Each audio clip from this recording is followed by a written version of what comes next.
اعوذ باللہ السمیع العلیم من الشیطان الرجیم من ہمزہ ونفخہ ونفثہ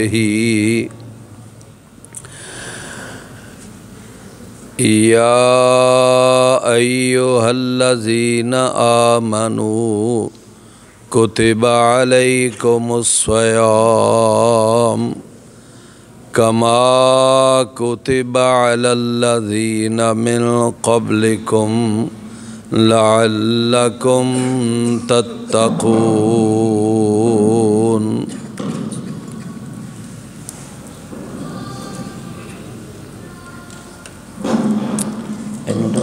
تھوڑا آ جائے نا پیچھے ادھر کرے تھوڑا ٹھیک ہے ہاں ہو تھوڑا چلو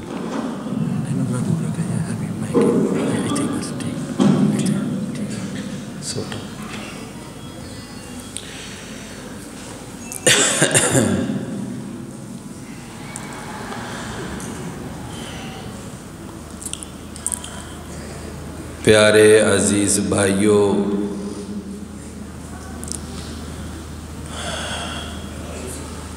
معزز خواتین اسلام،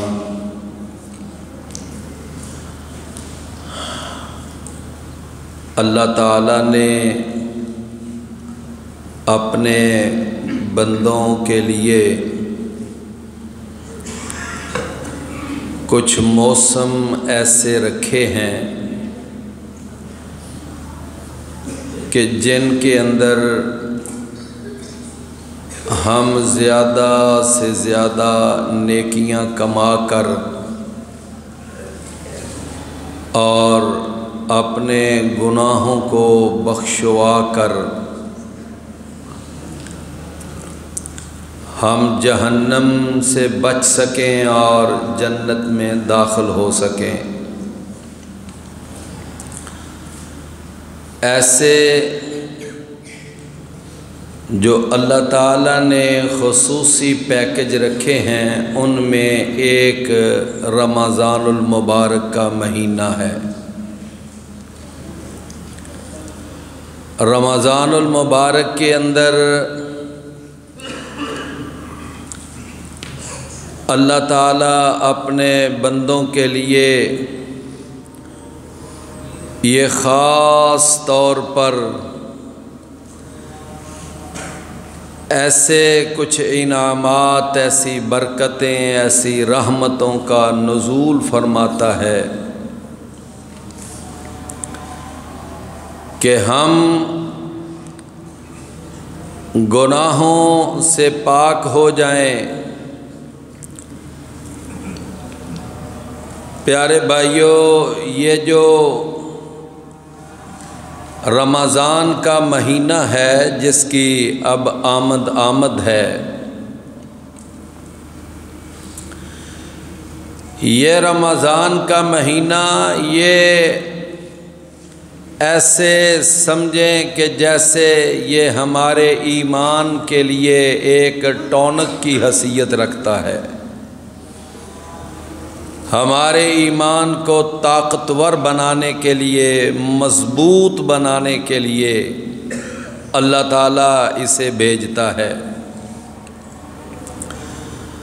نماز جو ہے یہ تو ایسے سمجھیں کہ جیسے ایک مسلمان اور ایک مومن کی خوراک ہے۔ جس طرح ایک آدمی اگر خوراک نہیں کھائے گا تو نتیجتاً وہ مر جائے گا، اسی طرح اگر کوئی آدمی نماز نہیں پڑھے گا، نماز چھوڑ دے گا تو اس کا اسلام، اس کا ایمان کبھی زندہ نہیں رہے گا، اس کا اسلام مر جائے گا۔ تو یہ جو نماز ہے یہ تو ہر مسلمان پر، مومن مرد پر، عورت پر مقیم پر اور مسافر پر، تندرست پر اور بیمار پر، یہ تو ہر مسلمان پر یہ لازم ہے، واجب ہے، اور سارا سال اس کی فرضیت وہ جاری رہتی ہے۔ لیکن یہ جو رمضان کا روزہ ہوتا ہے یہ ہمارے ایمان کو مضبوط کرنے کے لیے آتا ہے، سال کے بعد چکر لگاتا ہے۔ اسی لیے رمضان کے اندر کچھ ایسے کام ہیں جو خصوصی طور پر کیے جاتے ہیں۔ ان میں سے ایک کام وہ روزہ رکھنا ہے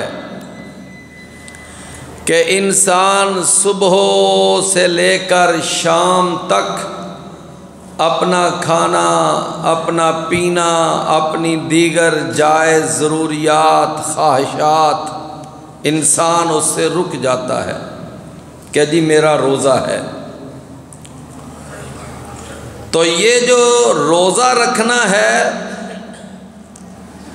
نبی کریم صلی اللہ علیہ وسلم نے ارشاد فرمایا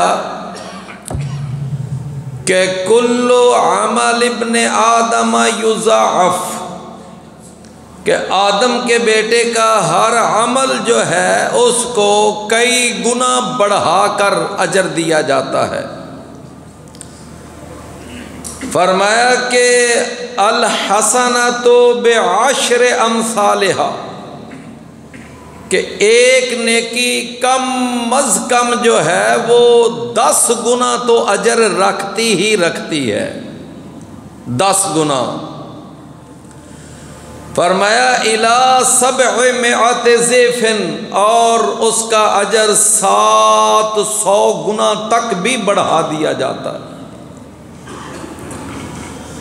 بلکہ بعض اعمال صالحہ تو ایسے ہیں کہ ان کا اجر 700 گنا سے بھی اوپر، 1000 گنا، 1,00,000 گنا بڑھا دیا جاتا ہے۔ مسجد نبوی میں پڑھی ہوئی نماز 1000 نماز کا درجہ رکھتی ہے، اور باجماعت نماز پڑھی جائے تو 27,000 نمازوں کے برابر۔ بیت اللہ کے اندر پڑھی ہوئی نماز 1,00,000 نماز کے برابر اجر رکھتی ہے۔ اور اگر کوئی وہاں جا کر صحیح عقیدے کے ساتھ، سنت کے مطابق اور صحیح نیت کے ساتھ جا کر نماز ادا کرتا ہے تو اس کی ایک نماز وہ 1,00,000 نماز کے برابر، اور با جماعت نماز کا اجر چونکہ 27 گنا بڑھا دیا جاتا ہے تو ایک با جماعت نماز بیت اللہ کے اندر 27,00,000 نمازوں کے برابر اجر۔ تو نبی کریم صلی اللہ علیہ وسلم نے فرمایا کہ الحسنۃ بعشر امثالھا الی 700 ضعف، فرمایا کہ 10 گنا سے لے کر 700 گنا، بلکہ بعض اعمال اس سے بھی زیادہ گنا بڑھا دیے جاتے ہیں۔ لیکن اللہ تعالیٰ نے فرمایا کہ الا الصوم، سوائے روزے کے، یعنی روزہ جو ہے نا اس کا جو اجر ہے اللہ تعالیٰ نے فرمایا کہ الصوم لی وانا اجزی بہ، کہ روزہ صرف میری خاطر، میرے لیے، اور میں ہی اس کا اجر اس کو دوں گا۔ یعنی یہاں پر آ کر ایک استثناء رکھ دیا کہ یہ ایک ایکسیپشنل کیس ہے، رمضان کا روزہ، اس کا اجر اللہ تعالیٰ فرماتے ہیں کہ میں خود ہی اس بندے کو عطا کروں گا۔ پیارے بھائیوں، رسول اللہ صلی اللہ علیہ وسلم نے فرمایا کہ للصائم فرحتان، روزے دار کو اللہ دو خوشیاں عطا کرتا ہے.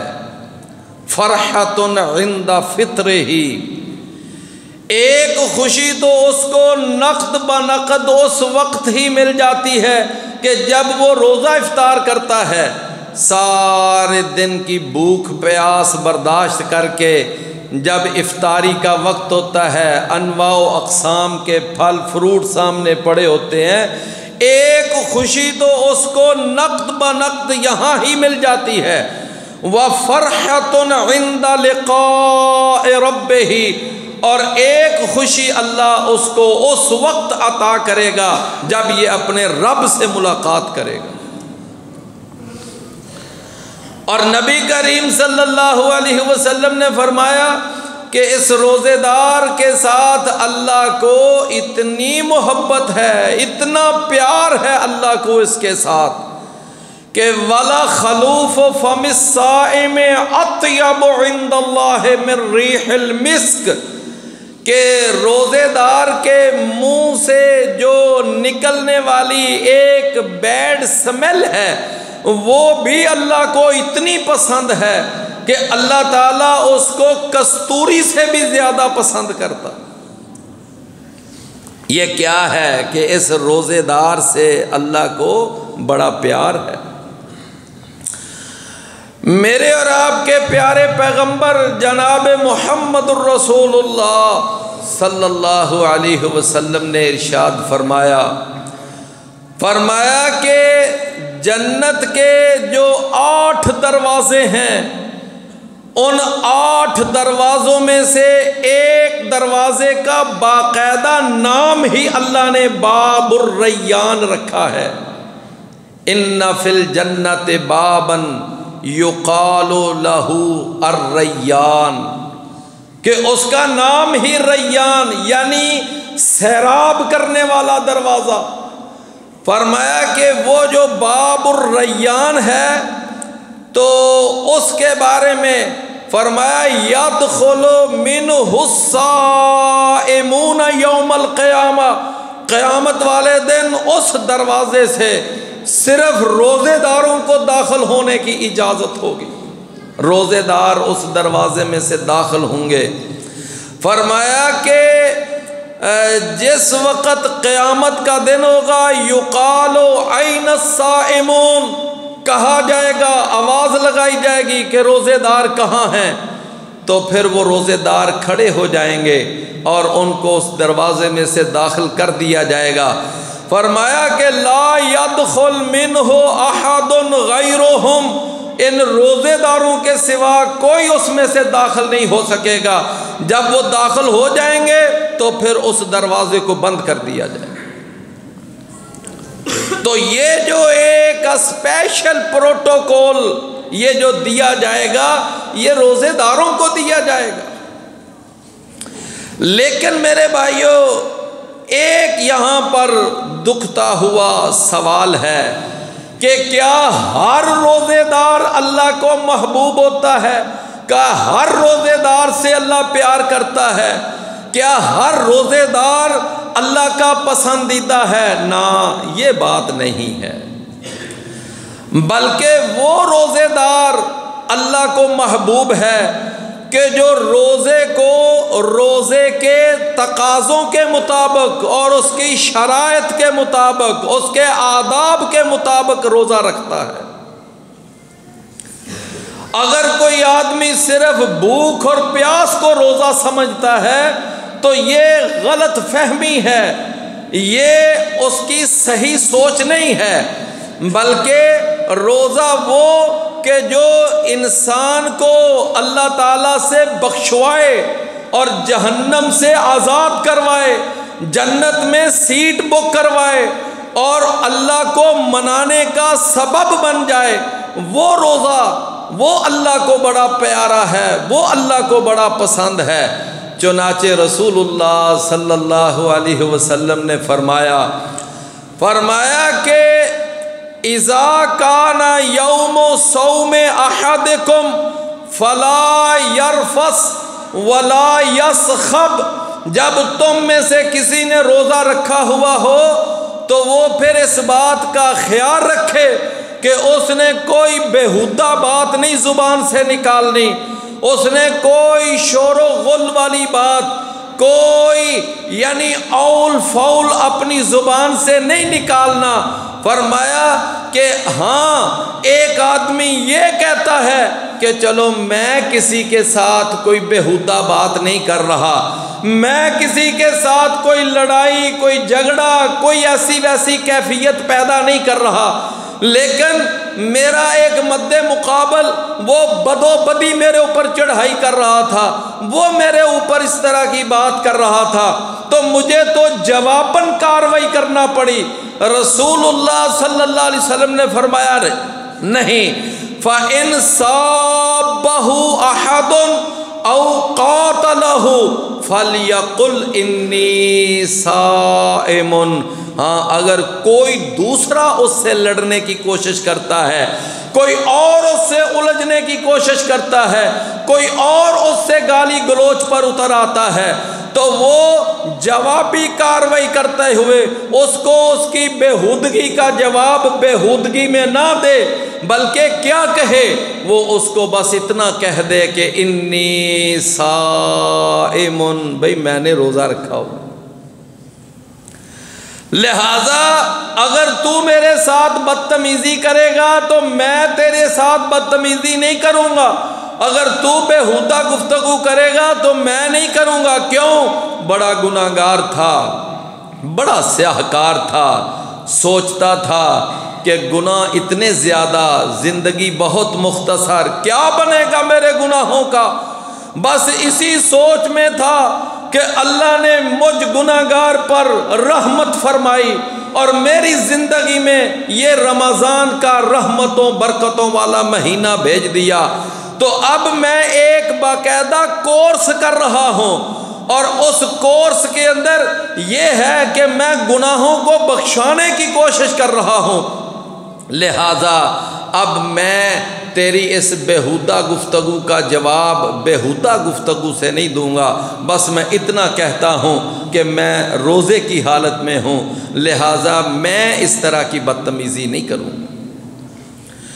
رسول اللہ صلی اللہ علیہ وسلم نے فرمایا کہ من لم یدع قول الزور والعمل بہ فلیس للہ حاجۃ ان یدع طعامہ وشرابہ، کہ وہ آدمی جو روزہ رکھنے کے باوجود وہ بری باتیں، گندی باتیں، جھوٹ والی باتیں وہ چھوڑتا ہی نہیں ہے، اس سے باز ہی نہیں آتا، جس طرح 11 مہینے جھوٹ بولتا تھا اس مہینے بھی اسی طرح جھوٹ بولتا جا رہا ہے، جس طرح 11 مہینے دھوکہ کرتا تھا، فراڈ کرتا تھا اور لوگوں کے ساتھ دھوکے کے ساتھ معاملات سر انجام دیتا تھا، اب اس مہینے بھی اسی طرح اپنی بے ڈنگی چال چلتا ہی جا رہا ہے۔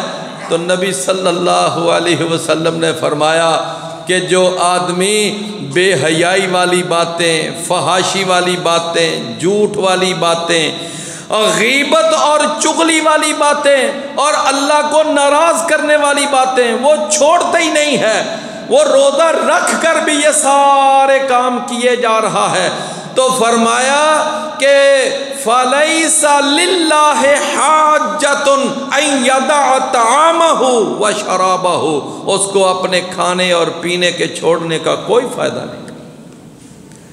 لہذا بھائیو روزہ وہ اللہ کو پسند ہے، وہ روزے دار اللہ کو پسند ہے کہ جو روزے کو روزے کے تقاضوں کے مطابق رکھتا ہے، روزے کو روزے کی شرائط کے مطابق رکھتا ہے، روزے کو ان آداب کے مطابق رکھتا ہے کہ جو اللہ نے قرآن اور حدیث میں اس کے آداب بیان کیے۔ رسول اللہ صلی اللہ علیہ وسلم نے فرمایا کہ جب رمضان آتا ہے تو جنت کے سارے دروازے کھول دیے جاتے ہیں اور جہنم کے سارے دروازے بند کر دیے جاتے ہیں اور تمام سرکش شیاطین کو جکڑ دیا جاتا ہے، اور اس وقت پھر دو فرشتے باقاعدہ زمین پر اتر آتے ہیں اور وہ آواز لگاتے ہیں۔ ان میں سے ایک فرشتہ وہ یہ آواز لگاتا ہے، وہ کہتا ہے کہ یا باغی الشر اقصر، اے گناہ کرنے والے اب تو باز آ جا، اب تو گناہوں سے رک جا، اب تو رمضان کا مہینہ آ گیا، اب تو اپنے آپ کو تبدیل کر، اب تو کچھ شرم کر کہ یہ رمضان کا مہینہ ہے۔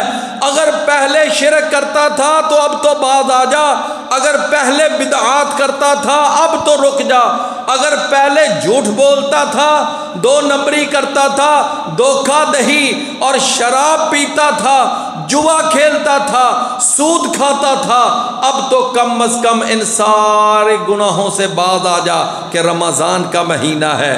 یا باغی الشر اقصر، اب تو باز آ جا۔ اور دوسرا جو فرشتہ ہے وہ آواز لگاتا ہے، کہتا ہے یا باغی الخیر اقبل، کہ اے خیر کے متلاشی، اے خیر کو ڈھونڈنے والے، خیر کا پیچھا کرنے والے، کہ اب آگے بڑھ، آگے بڑھ، اس لیے کہ جنت کے دروازے کھل چکے ہیں، جہنم کے دروازے بند ہو چکے ہیں، اللہ کی رحمت تجھے اپنی آغوش میں لینے کے لیے تیار ہے، اور اب آگے بڑھ نیکیاں کرنے میں، نیک اعمال کرنے میں، اب اور آگے بڑھ۔ پہلے تلاوت کرتا تھا، اب اس کی روٹین کو بڑھا دے، پہلے اگر صدقہ اور خیرات کرتا تھا اب اس کی مقدار کو اور زیادہ کر دے، یعنی اب نیکی والے کاموں میں مزید بڑھ چڑھ کر حصہ لے۔ یا باغی الخیر اقبل، یہ دو فرشتے آواز لگاتے رہتے ہیں۔ میرے بھائیوں، کون سنتا ہے ان آوازوں کو؟ کوئی خوش نصیب ہی سنتا ہے نا، ہر بندے کو تو یہ آوازیں سنائی نہیں دیتی۔ رسول اللہ صلی اللہ علیہ وسلم نے فرمایا کہ جو آدمی رمضان کا روزہ رکھتا ہے اللہ تعالیٰ اس کے یعنی صغیرہ گناہوں کو معاف کر دیتا ہے۔ من صام رمضان ایمانا واحتسابا غفر له ما تقدم من ذنبه، فرمایا اللہ اس کے گناہوں کے معاف کرنے کا اعلان کر دیتا ہے یہ رمضان کا روزہ۔ تو رمضان کے اندر جو پہلا اہم کام کرنے کا جو اللہ اور اس کے رسول نے بتایا وہ کیا ہے؟ روزہ رکھنا۔ سحریاں کی جائیں، افطاریاں کی جائیں، سحریاں کروائی جائیں، افطاریاں کروائی جائیں، یعنی یہ روزہ رکھانے کا ماحول پیدا کیا جائے۔ تو یہ ایک کام۔ دوسرا کام اس کے اندر جو کرنے والا ہے وہ ہے کہ رمضان کے مہینے میں تراویح کا اہتمام، نماز تراویح، عشاء کی نماز کے بعد یہ جو نماز تراویح ہے اس کو پڑھا جائے۔ رسول اکرم نبی رحمت جناب محمد الرسول اللہ صلی اللہ علیہ وسلم نے ارشاد فرمایا کہ الصیام والقرآن یشفعان للعبد، کہ یہ رمضان کا روزہ اور قرآن یہ دونوں سفارشی بن کر اللہ کے سامنے پیش ہو جائیں گے، اور یہ رمضان کہے گا کہ اے رب انی منعتہ الطعام والشراب، کہ اے میرے پروردگار میں نے اس تیرے بندے کو سارا دن کھانے سے، پینے سے اور شہوات سے میں نے اس کو روک کر رکھا، تو اے اللہ میں سفارش کرتا ہوں کہ اللہ میری سفارش اس اپنے بندے کے حق میں قبول فرما لے۔ فرمایا پھر قرآن آگے بڑھے گا، کہے گا اے رب انی منعتہ النوم باللیل، میں نے رات کے وقت اس کو نیند بھر کر سونے سے روکے رکھا، یہ اپنی نیند کو کم کر دیتا تھا، تراویح پڑھتا تھا، قیام اللیل کرتا تھا، تو اللہ میری بھی اس کے حق میں سفارش قبول فرما۔ تو میرے اور آپ کے پیر و مرشد، ہادی و رہنما، پیشوا اور مقتدا، ساری کائنات کے امام، سردار، اعلیٰ اور افضل، بہتر اور برتر جناب محمد الرسول اللہ صلی اللہ علیہ وسلم نے اپنے پیارے لبوں سے، میٹھی زبان سے، نبوت اور رسالت والی وحی سے ارشاد فرمایا فَيُشَفَّعَانِ فِيهِ، اللہ ان دونوں کی سفارش اس اپنے بندے کے حق میں قبول فرما لیتا۔ تو میرے بھائیو، یہ ہے تراویح، نماز تراویح کا پڑھنا، اس کا بھی اہتمام کرنا چاہیے۔ تو لہٰذا دوسرا اہم کام وہ نماز تراویح ہے۔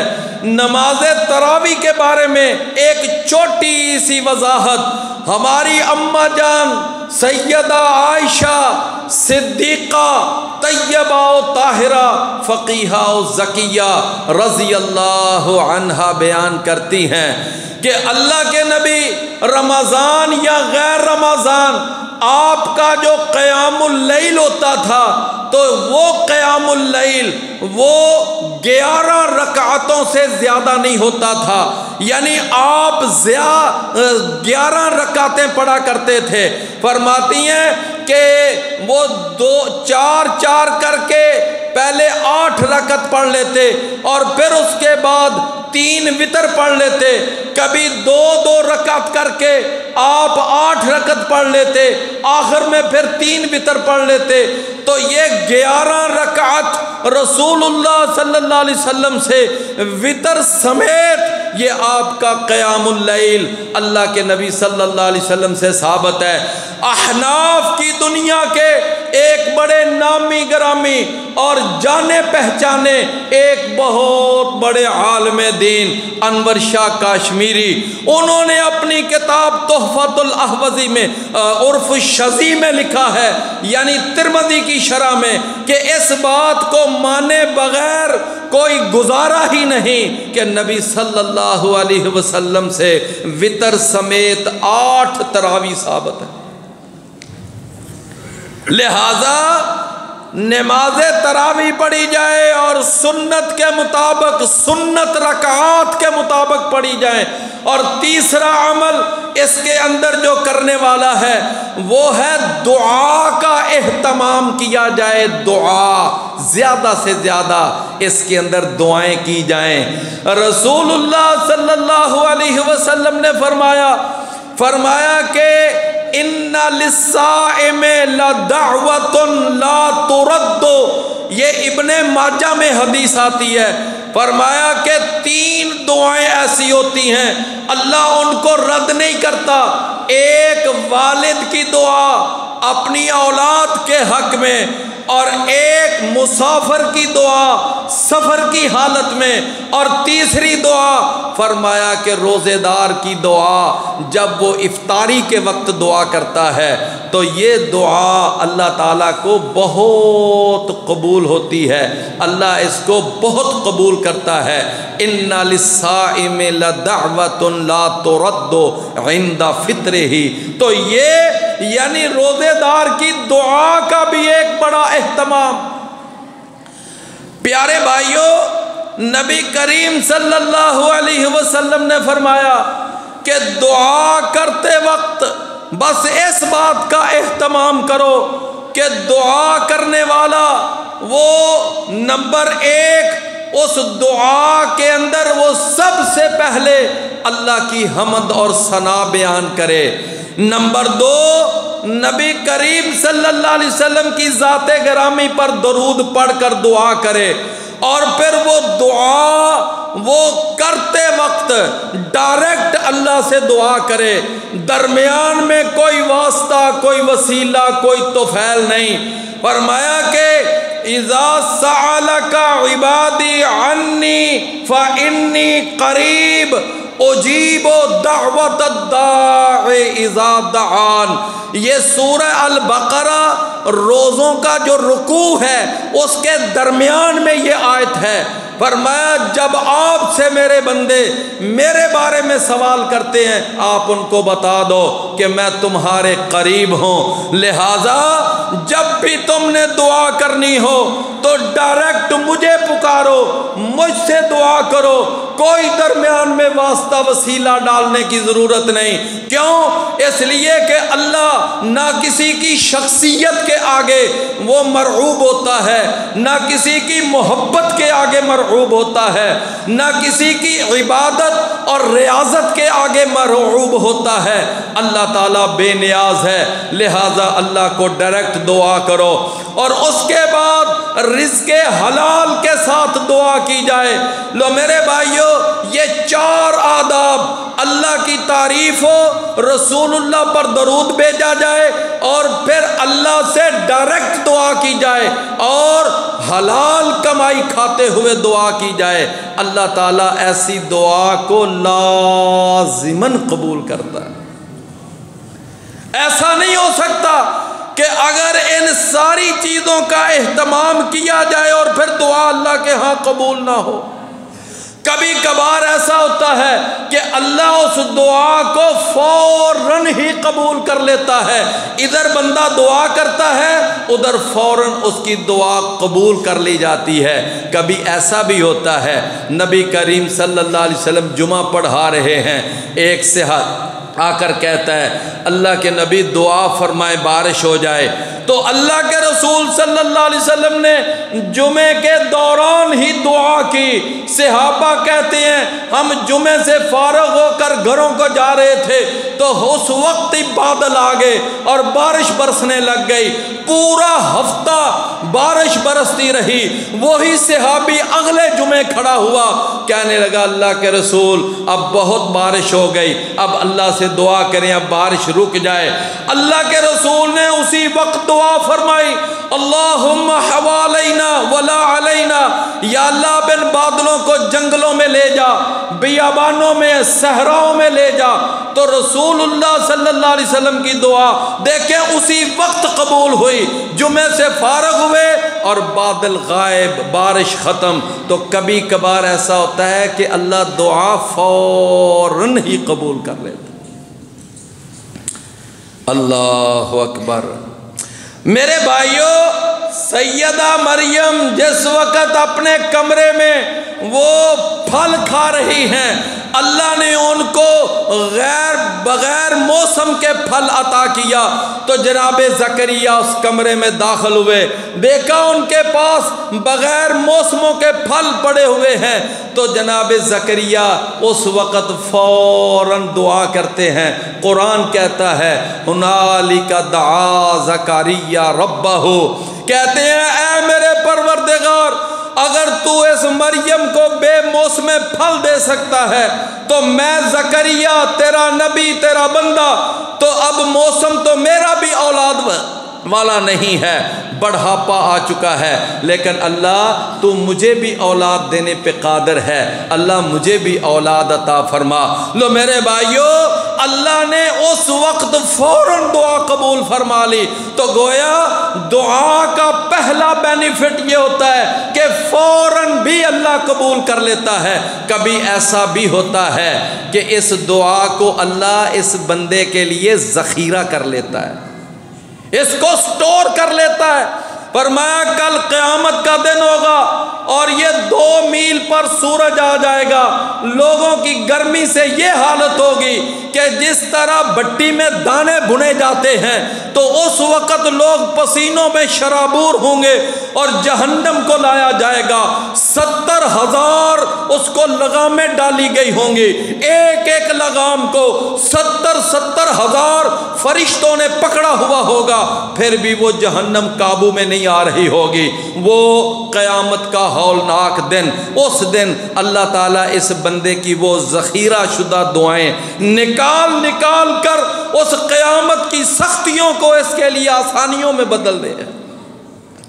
انسان کہے گا کاش میری وہ دنیا میں جو دعائیں قبول ہوئیں وہ بھی نہ ہوتی، دنیا تو گزر ہی جانی تھی جیسے کیسے گزر گئی، تو آج وہ میرے کام آتی۔ رسول اللہ صلی اللہ علیہ وسلم نے فرمایا، اور اس دعا کا ایک تیسرا بینیفٹ یہ ہوتا ہے کہ اس دعا کی وجہ سے اللہ کئی آنے والی مصیبتیں اور کئی پریشانیاں اللہ ٹال دیتا ہے۔ اب ہمیں کیا پتا ہماری کس دعا کی وجہ سے کون سی پریشانی ٹل گئی، لہذا کبھی مایوسی کا اظہار نہیں کرنا چاہیے، جی مجھے تو اتنا عرصہ ہو گیا دعائیں کرتے ہوئے دعا قبول ہی نہیں ہوتی۔ نہیں میرے بھائیو، دعاؤں کا اگر وہ آداب بجا لائے جائیں تو دعا کبھی رد نہیں ہوتی، یہ سوال ہی پیدا نہیں ہوتا۔ تو تیسرا کام اس رمضان کے اندر وہ دعاؤں کی کثرت کا کام ہے۔ دعائیں کرنی چاہیے، اپنے لیے دعا کریں، اپنے بچوں کے لیے دعا کیا کریں، اور پھر فوت شدگان کو اپنی دعاؤں میں یاد رکھا کریں، اور بیماروں کے لیے دعا کیا کریں، اور پھر اس ملک پاکستان کی حفاظت کے لیے دعا کیا کریں۔ اللہ اس کی حفاظت فرمائے، ہر قسم کے شر سے اللہ اس کو محفوظ فرمائے۔ آج دیکھ لیں ہمارا ملک کس قدر گمبھیر صورتحال سے دوچار ہے، کس قدر بحرانوں نے گھیرا کیا ہوا ہے، سیاسی بحران، معاشی بحران، بین الاقوامی ساری سازشوں کے بحران، بہت سارے بحرانوں میں آج گھرا ہوا پاکستان۔ اللہ سے دعا فرمائیں، رمضان کا مہینہ آ رہا ہے کہ یا اللہ ہر قسم کی سازش سے، اللہ ہر قسم کے پروپیگنڈے سے اس ہمارے ملک پاکستان کو محفوظ فرما، اور تمام بلاد اسلامیہ، تمام ممالک اسلامیہ کی اللہ حفاظت فرمائے۔ تو یہ رمضان دعاؤں والا مہینہ ہے، اس میں بکثرت دعائیں کرنی ہیں، اور یہ اس کا رمضان کا دعا سے بھی ایک خصوصی لنک ہے جو میں نے آپ کو عرض کی۔ چوتھا اس کا کام، ایک بڑا اہم کام، وہ ہے قرآن کی تلاوت۔ میرے بھائیو، ہاں اگر سارا سال قرآن کی تلاوت کا نہیں بھی موقع ملا، نہیں بھی ماحول بنا، لیکن رمضان آ رہا ہے، پہلے سے کوئی اس کا پلان کریں، میں نے روزانہ انشاءاللہ اتنے پارے پڑھنے ہیں، میں نے روزانہ اتنی تلاوت کرنی ہے، میں نے اس سال رمضان میں اتنی مرتبہ قرآن مکمل یعنی کرنا ہے۔ قرآن کی تلاوت کی ایک روٹین بنائیں، یہ بھی رمضان کی تیاری میں شامل ہے، استقبال رمضان میں یہ بات شامل ہے کہ رمضان کے اندر قرآن کی تلاوت کا کوئی شیڈول بنایا جائے۔ میرے بھائیو، نبی کریم صلی اللہ علیہ وسلم نے فرمایا کہ جو آدمی ایک قرآن کا حرف تلاوت کرتا ہے اللہ اس کو 10 نیکیاں دے دیتا ہے۔ فرمایا 2 حرف پڑھو گے 20 نیکیاں، 3 حرف پڑھو گے 30 نیکیاں۔ نبی صلی اللہ علیہ وسلم ایک بہترین معلم اور ایک کمال کے استاد تھے، آپ نے باقاعدہ مثال دے کر سمجھایا۔ آپ نے فرمایا الف لام میم، اس کو ایک حرف نہ سمجھنا، بلکہ الف الگ حرف ہے، لام الگ حرف ہے، اور میم الگ حرف ہے۔ جب کوئی الف لام میم پڑھتا ہے اللہ کے ہاں وہ 30 نیکیوں کا حقدار بن جاتا ہے، اور آگے اگر کوئی آدمی پڑھتا جاتا ہے ذالک الکتاب لا ریب فیہ ھدی للمتقین، پوری آیت کے آپ حروف گن لیں، ایک ایک حرف پر 10 نیکیاں، ایک ایک آیت کی کتنی نیکیاں بنتی جائیں گی، ایک پارے کی کتنی نیکیاں، ایک سورت کی کتنی نیکیاں، پورے قرآن کی کتنی نیکیاں بن جائیں گی۔ میرے بھائیو، آج تو ہمیں اس بات کا کوئی احساس نہیں ہے، کل قیامت کا جب دن ہوگا وہاں ایک نیکی کی ضرورت پڑ گئی، وہاں سے آپ کو وہ نیکی نہیں ملے گی، اب یہاں دنیا سے ہی لے کے جائیں گے تو وہ نیکی وہاں کام آئے۔ لہذا جو چوتھا کام ہے وہ ہے قرآن کی تلاوت۔ سیدہ عائشہ رضی اللہ عنہا بیان کرتی ہیں رمضان کا مہینہ آتا نبی صلی اللہ علیہ وسلم سید الملائکہ جناب جبریل کے ساتھ باقاعدہ قرآن کا دور کیا کرتے تھے، دور۔ اور دور کیسے کیا جاتا ہے کہ ایک سپارہ ایک پڑھتا ہے دوسرا سنتا ہے، پھر وہی سپارہ دوسرا پڑھتا ہے پہلا سنتا ہے، اس طرح پڑھنے کو قرآن کا دور کہا جاتا ہے۔ یعنی جناب محمد الرسول اللہ سید البشر سید الملائکہ کو قرآن سناتے، اور پھر سید الملائکہ جناب جبریل وہ رسول اللہ صلی اللہ علیہ وسلم کو وہی قرآن کا حصہ سناتے، اس طرح قرآن کا دور کیا جاتا۔ فرماتی ہیں کہ ہر سال تو یہ روٹین تھی کہ ایک دفعہ قرآن کا دور کرتے تھے، لیکن جس سال آپ کی وفات ہوئی اس سال آپ نے 2 دفعہ قرآن کا دور مکمل کیا تھا۔ تو لہذا قرآن کی تلاوت اور 5واں کام اس رمضان کے اندر وہ یہ ہے کہ اس کے اندر یعنی زیادہ سے زیادہ اللہ کی راہ میں صدقہ کیا جائے، خیرات کی جائے، زیادہ سے زیادہ انفاق فی سبیل اللہ کی طرف توجہ دی جائے۔ میرے بھائیوں، یہ رمضان کا مہینہ، اس کے اندر نبی کریم صلی اللہ علیہ وسلم بہت بڑھ چڑھ کر خرچ کیا کرتے تھے۔ اماں جی سیدہ عائشہ فرماتی ہیں کہ ویسے تو اللہ کے نبی سارا سال ہی سخاوت کرتے، اور آپ کی سخاوت اتنی زیادہ کہ میں نے رسول اللہ صلی اللہ علیہ وسلم سے زیادہ کسی انسان کو سخاوت کرتے نہیں دیکھا، آپ سب سے زیادہ سخی تھے جناب رسول اللہ صلی اللہ علیہ وسلم۔ فرماتی ہیں لیکن رمضان میں تو آپ کی سخاوت کا انداز یہ ہوتا تھا کہ جس طرح ایک تیز آندھی آ رہی ہو اور اس آندھی کو وقتی طور پر روک لیا جائے، پھر اس کو جب چھوڑا جائے تو بڑے پریشر کے ساتھ پھر وہ ہوا آگے چلتی ہے۔ فرمایا اس طرح روک کر چھوڑی ہوئی ہوا کی طرح نبی کریم صلی اللہ علیہ وسلم کی رمضان میں سخاوت ہوتی تھی۔ اتنی سخاوت نبی کریم صلی اللہ علیہ وسلم کیا کرتے تھے، لہذا رمضان کے اندر یہ سحریاں، یہ افطاریاں آپ دیکھ لیں ماشاءاللہ، ہر رمضان کو اس مرکز سے یعنی لوگوں کے لیے لاکھوں کی تعداد میں باقاعدہ سحریاں ہر محلے میں، ہر گھر میں پہنچائی جاتی ہیں، باقاعدہ یہاں پر وہ تیاری ہوتی ہے، یہاں سے سارے شہر میں بلکہ اب تو دیہاتوں میں بھی لوگوں کو سحریاں کروائی جاتی ہیں۔ تو یہ ایک انفاق فی سبیل اللہ کا ہی یہ انداز ہے، لہذا اس کے اندر زیادہ سے زیادہ انفاق فی سبیل اللہ کی طرف توجہ دی جائے۔ اس کے اندر چھٹا کام رمضان میں وہ اللہ توفیق دے حق حلال کے پیسے ہوں۔ اگر کوئی آدمی رمضان کے اندر عمرہ ادا کرتا ہے تو رمضان کا عمرہ اور غیر رمضان کا عمرہ اس میں بڑا فرق ہے۔ رسول اللہ صلی اللہ علیہ وسلم نے فرمایا کہ رمضان کا عمرہ جو ہے اس کی اتنی فضیلت ہے، اتنی فضیلت کہ آپ کی ایک صحابیہ سیدہ ام سنان انصاریہ رضی اللہ عنہا، آپ نے فرمایا کہ ام سنان ہم حج پہ جا رہے ہیں تو آپ نہیں ہمارے ساتھ حج پہ روانہ ہوں گی؟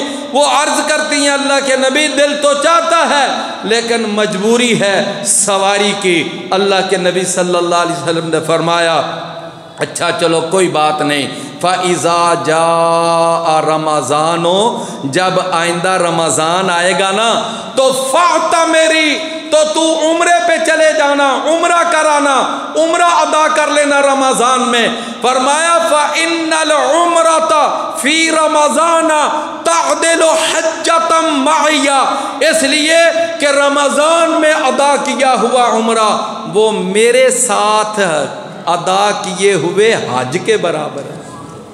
اللہ اکبر، یہ نہیں کہا کہ حج کے برابر ہے، فرمایا کہ رمضان کا ادا کیا ہوا عمرہ، فرمایا میرے ساتھ ادا کیے ہوئے حج کے برابر۔ تو دو فضیلتیں ادا آپ نے بیان فرمائی۔ نمبر ایک، رمضان کا عمرہ وہ حج کے برابر ہے۔ نمبر دو، وہ رسول اللہ صلی اللہ علیہ وسلم کے ساتھ ادا کیے ہوئے حج کے برابر۔ تو میرے بھائیوں، یہ میں نے آپ کے سامنے 6 کام ہیں جن کی طرف توجہ دلائی ہے۔ ایک تو اس کا ہم نے انشاءاللہ روزہ رکھنا ہے، راتوں کو تراویح پڑھنی ہے، اور پھر ہم نے انشاءاللہ اس رمضان میں دعاؤں کی کثرت کے ساتھ دعاؤں کا اہتمام کرنا ہے، قرآن کی تلاوت کی بھی ایک روٹین بنانی ہے، اور پھر اللہ کی راہ میں صدقہ اور خیرات، اور اگر کسی کو اللہ توفیق دے رمضان میں عمرہ ادا کیا جائے۔ یہ سارے کام رمضان کے بڑے بڑے اہم کام ہیں۔ اس کے علاوہ جب آخری عشرہ آ جاتا ہے تو اس کے اندر پھر اعتکاف بیٹھا جاتا ہے، لیلۃ القدر کو تلاش کیا جاتا ہے، صدقۃ الفطر کی ادائیگی ہوتی ہے، اور ایک اور کام اللہ کے نبی نے رمضان کے اندر جہاد بھی کیا۔ 2 بڑے عظیم مارکے لڑے، ایک غزوۃ البدر اور ایک غزوہ فتح مکہ۔ یہ 2 بڑے عظیم یعنی مارکے رمضان میں ہوئے ہیں۔ یہ جو غزوہ بدر ہے یہ 17 رمضان المبارک کو ہوا، اور یہ جو فتح مکہ ہے یہ 10 رمضان المبارک کو ہوا۔ تو یہ 2 عظیم مارکے بھی رمضان میں اللہ کے رسول نے لڑے۔ اس کا مطلب کہ رمضان کا جہاد کے ساتھ بھی ایک خصوصی تعلق ہے۔ اللہ تعالی ہمیں رمضان کو اس کے تقاضوں اور اس کی شرائط کے مطابق گزارنے کی توفیق عطا فرمائے۔ وآخر دعوانا ان الحمد للہ۔